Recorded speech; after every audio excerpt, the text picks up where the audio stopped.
பண்பாளர். ஒரு பல ஆண்டுகளுக்கு முன்பு, ஒரு 15 ஆண்டுகளுக்கு முன்பு நான் மதுரை விமான நிலையத்திலே இருந்தேன். பயணிகள் காத்திருக்கிற அந்த கூடத்திலே நான் அமர்ந்திருந்தேன்.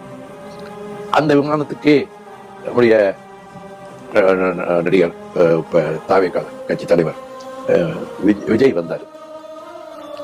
வந்துட்டு சற்று தொலைவில் நின்று என்னை பார்த்தாரு. என்னை பார்த்த உடனே என்னை பார்த்து வந்தார். கிட்ட வந்த உடனே நான் எந்திரிச்சு நின்றேன். அண்ணனை எந்திக்காதீங்க, நான் மரியாதை செலுத்தத்தான் வந்தேன் என்று அவர் என்னிடம் ஆசி பெற்றார். அவ்வளவுதான் சொல்லுவேன், என்ன செஞ்சார் சொல்ல மாட்டேன். அப்ப நான் நினைச்சேன், இதே கூடத்துல இதுக்கு முன்னாடி சில நடிகர்கள் 2 படம் 3 படம் நடிச்சவங்க அதுபோல காணாமலே போயிட்டாங்க. என் பக்கத்துல உட்காந்து பேச மாட்டாங்க. அந்த நடிகர்கள் பேரை எல்லாம் சொல்ல விரும்பல. எனக்கு அடுத்த சீட்ல உட்காந்துக்கிட்டே ஒரு 5-6 படத்துல கதாநாயகனா நடித்த ஒரு இளைஞர் எனக்கு அடுத்த சீட்ல தான் உட்காந்துருக்காரு. அப்ப என்னை யாருன்னு கேட்டா யாரோட சொல்லிடுவாங்க, வேண்டாதவங்களும் சொல்லுவாங்க, வேண்டியவங்களும் சொல்லுவாங்க, இல்ல கருப்பு சால்வையை பார்த்தாலே சொல்லிடுவாங்க. அப்படி வர்றவங்க பேச்சு கூட கொடுக்க மாட்டாங்க. அப்ப நான் நினைச்சேன், இந்த விஜய்கிட்ட ஒரு பண்பாடு இருக்க, ஒரு தன்னடக்கம் இருக்க அப்படின்னு நினைச்சு வீட்லயே சொன்னேன். தன்னடக்கத்தோட என்கிட்ட வந்து மரியாதை செய்யறாரு, எனக்கு வந்து பழக்கம் இல்லை. அப்ப அவர்கிட்ட ஒரு நல்ல குணம் இருக்குன்னு நான் தெரிஞ்சுக்கிட்டேன்.